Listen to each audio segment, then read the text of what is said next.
जय हिंद। हर केस में रिश्वत मांगने वाला दारोगा जिस समय अब एक नए केस में रिश्वत ले रहा था, उस समय पुलिस की ही एक टीम उसे गिरफ्तार करने पहुंची, पर गिरफ्तारी से पहले ही दारोगा ने अपना असली रंग दिखा दिया।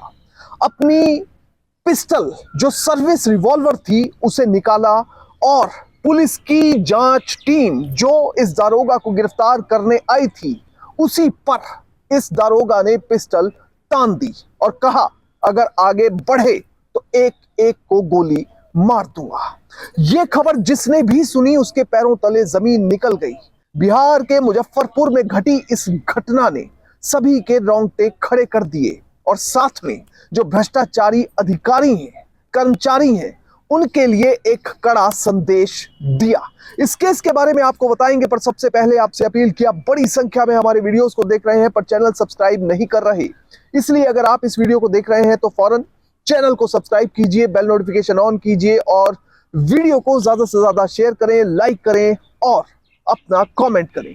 अब ये पूरा केस समझने के लिए आपको चलना पड़ेगा बिहार के मुजफ्फरपुर इलाके में, जो कि पटना से तकरीबन 76 किलोमीटर दूर है। तकरीबन आप मानिए जो बिहार की राजधानी है पटना, वहां से तकरीबन 76 किलोमीटर दूर, तो 1.5 घंटे का रास्ता मुजफ्फरपुर का है।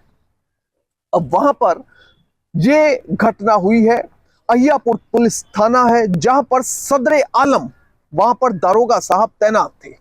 दारोगा साहब पर आरोप यह था कि जो भी व्यक्ति उनके पास अपना मामला लेकर आता, क्योंकि वो पब्लिक सर्वेंट थे, उनके पास आना भी था और पुलिस की पब्लिक डीलिंग होती है, मगर वो उस पब्लिक डीलिंग में काम करने के लिए या मदद करने के लिए लोगों से पैसे की डिमांड किया करते थे।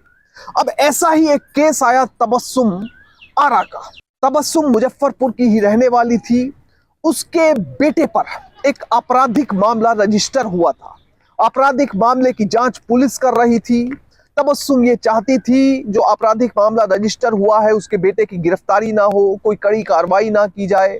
अब दरअसल मामला यह था कि जो तबस्सुम का बेटा था उसने पुलिस के ऊपर कथित तौर पर हमला किया था और वो चार्जशीट एफआईआर के अंदर रजिस्टर किया गया था। अब इससे बचने के लिए तबस्सुम कोशिश करती है, उसे लगता है कि पता नहीं कितनी बड़ी बात हो गई है।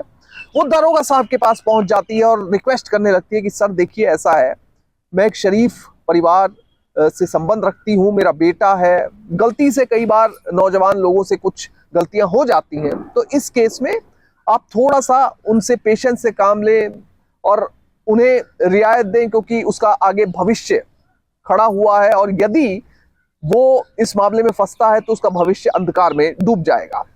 अब दारोगा साहब इस मामले में कथित तौर पर कहते हैं कि पैसे लगेंगे, पैसे दोगे काम हो जाएगा, मैं पूरी तरह से आपके लड़के को छुड़वा दूंगा।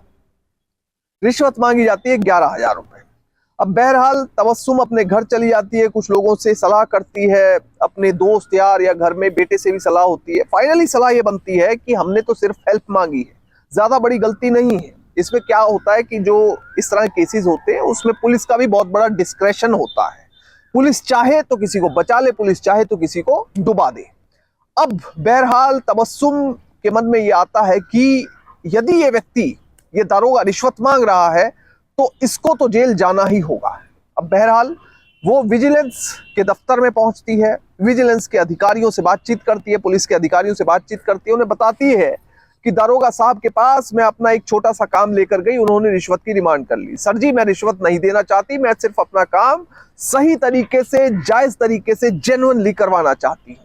अब बहरहाल विजिलेंस की टीम इस केस में प्रीलिमिनरी इंक्वायरी करती है। प्रीलिमिनरी इंक्वायरी में जो आरोप है वो सही पाए जाते हैं।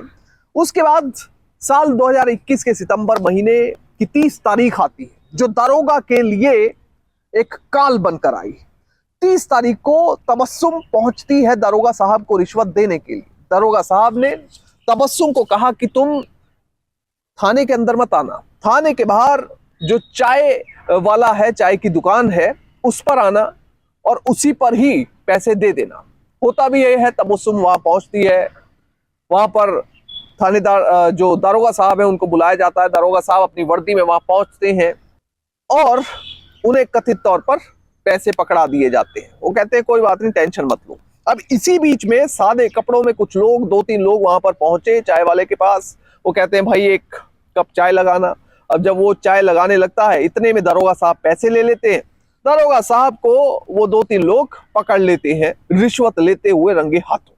पता लगता है कि ये जो 2-3 लोग चाय पीने आए थे, ये दरअसल विजिलेंस ब्यूरो के अधिकारी थे। बहरहाल जो दरोगा साहब हैं, उनकी गिरफ्तारी 30 सितंबर 2021 को हो जाती है रंगे हाथों, और उसके बाद उनके खिलाफ एक विभागीय जांच भी शुरू हो जाती है। मगर इस बीच जब उनकी गिरफ्तारी हो रही थी, तो सबसे बड़ा वाकया, एक ऐसा वाकया वहां पर हुआ जिसने कि पुलिस महकमे में भी हड़कंप मचा दिया। जिस समय विजिलेंस की टीम ने दरोगा साहब को कहा कि आपको रंगे हाथों गिरफ्तार किया जाता है, दरोगा साहब अपना आपा खो बैठे। उन्होंने अपनी सर्विस पिस्टल निकाली और सीधा जो पुलिस के अधिकारी थे, विजिलेंस ब्यूरो की टीम थी, उसी पर ही पिस्टल तान दी।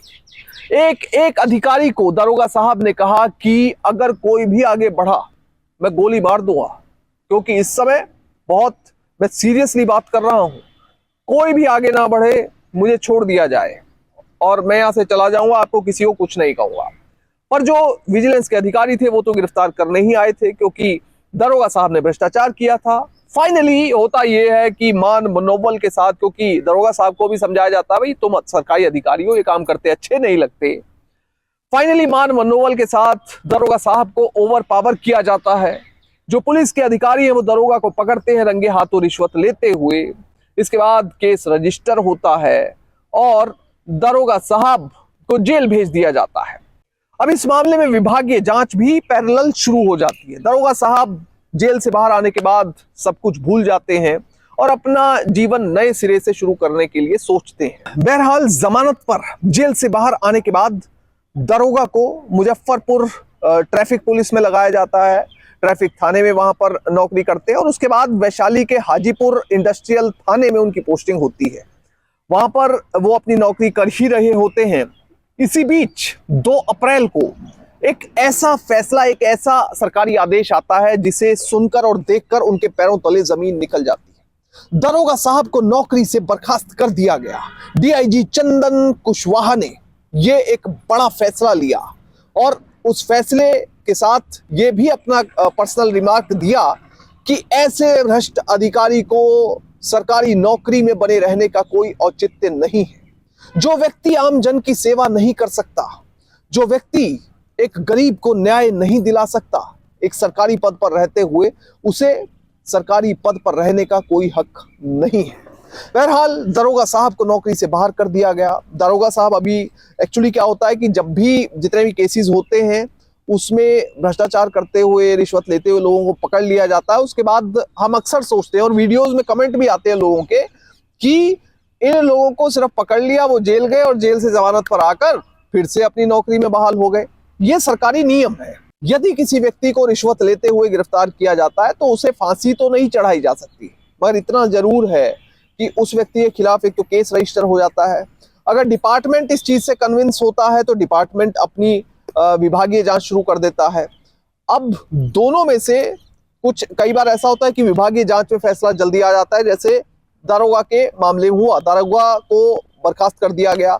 कई बार ऐसा होता है कि जो केस है उसमें जो इन्वेस्टिगेटिव एजेंसी है जो केस रजिस्टर करती है उसमें फैसला जल्दी आ जाता है, और यदि सजा हो जाती है तो ऑटोमेटिकली उस अधिकारी की, कर्मचारी की नौकरी चली जाती है। इसके साथ ही एक नियम यह भी है कि यदि कोई व्यक्ति 48 घंटे पुलिस की कस्टडी में रह लेता है तो उसको ऑटोमेटिकली सस्पेंड कर दिया जाता है। तो इस केस में भी ऐसे ही हुआ। दरोगा साहब को जैसे ही गिरफ्तार किया गया, पुलिस की कस्टडी में रहे, जेल में गए, उन्हें सस्पेंड किया गया और फिर डिपार्टमेंटल इंक्वायरी के तहत उन्हें बर्खास्त कर दिया गया। जो उन पर आरोप थे जब वो सत्य पाए गए, उन्हें नौकरी से बाहर का रास्ता दिखा दिया गया। डीआईजी ने बहुत सख्त रिमार्क भी लिखे इस पूरे केस में, और जितने जो इंक्वायरी में लगाए गए अधिकारी थे उनसे सारी जब रिपोर्ट्स ली तो उसे देखकर और सुनकर डीआईजी हैरान भी थे। बहरहाल एक ये संदेश दिया गया कि सिर्फ और सिर्फ ईमानदारी से काम करोगे तभी पुलिस विभाग में आगे बढ़ पाओगे। बहरहाल अगर इस दरोगा की बैकग्राउंडिंग की बात की जाए, सदर आलम की बैकग्राउंडिंग ऐसी है कि वो 2009 में लगातार एग्जाम्स की तैयारी कर रहा था पिछले कुछ सालों से। 2009 में उसने एग्जाम दिया था पुलिस में भर्ती होने के लिए, मगर उसमें उसका मेरिट लिस्ट में नाम नहीं आया। फाइनली उसने हाई कोर्ट में केस किया, कुछ डिस्क्रिपेंसी थी उसे लेकर। हाई कोर्ट से फिर ऑर्डर होता है कि उसे पुलिस में भर्ती किया जाए। पुलिस जो राज्य सरकार है, पुलिस प्रशासन है, वहां पर कोर्ट का ऑर्डर जाता है और फाइनली सदर आलम को नौकरी मिलती है। यानी कि कई जगह धक्के खाने के बाद वो इस नौकरी में पहुंचा था, मगर उसने एक चुटकी में ये नौकरी गंवा दी। सदर आलम की नौकरी कोई बहुत लंबी नहीं थी। 2009 में 10 में भर्ती हुआ और उसके बाद आप लगाइए कि 11 साल उसने नौकरी की शांति से। अब इस 11 साल में भी उसने कितना भ्रष्टाचार किया होगा इसका तो कोई सर्टिफिकेट दे नहीं सकता, मगर 2021 में भ्रष्टाचार के मामले में वो गिरफ्तार होता है, केस रजिस्टर होता है और साल 2026 में वो हो जाता है नौकरी से बर्खास्त, यानी डिसमिस। बहरहाल इस पूरे केस से हमें सीख क्या मिलती है? हमें सीख सिर्फ यही मिलती है कि हमेशा ईमानदारी से, नैतिकता से अपना काम करें। जो भ्रष्टाचारी है, जो सोचता है कि मुझ तक कोई नहीं पहुंच सकता, वो भ्रष्टाचार करके 1 दिन, 2 दिन, साल, 2 साल, 10 साल, 20 साल बच सकता है, पर एक ना एक दिन कानून के हाथ भ्रष्टाचारी तक जरूर पहुंचते हैं। सदर आलम तक भी पहुंचे हैं। जय हिंद।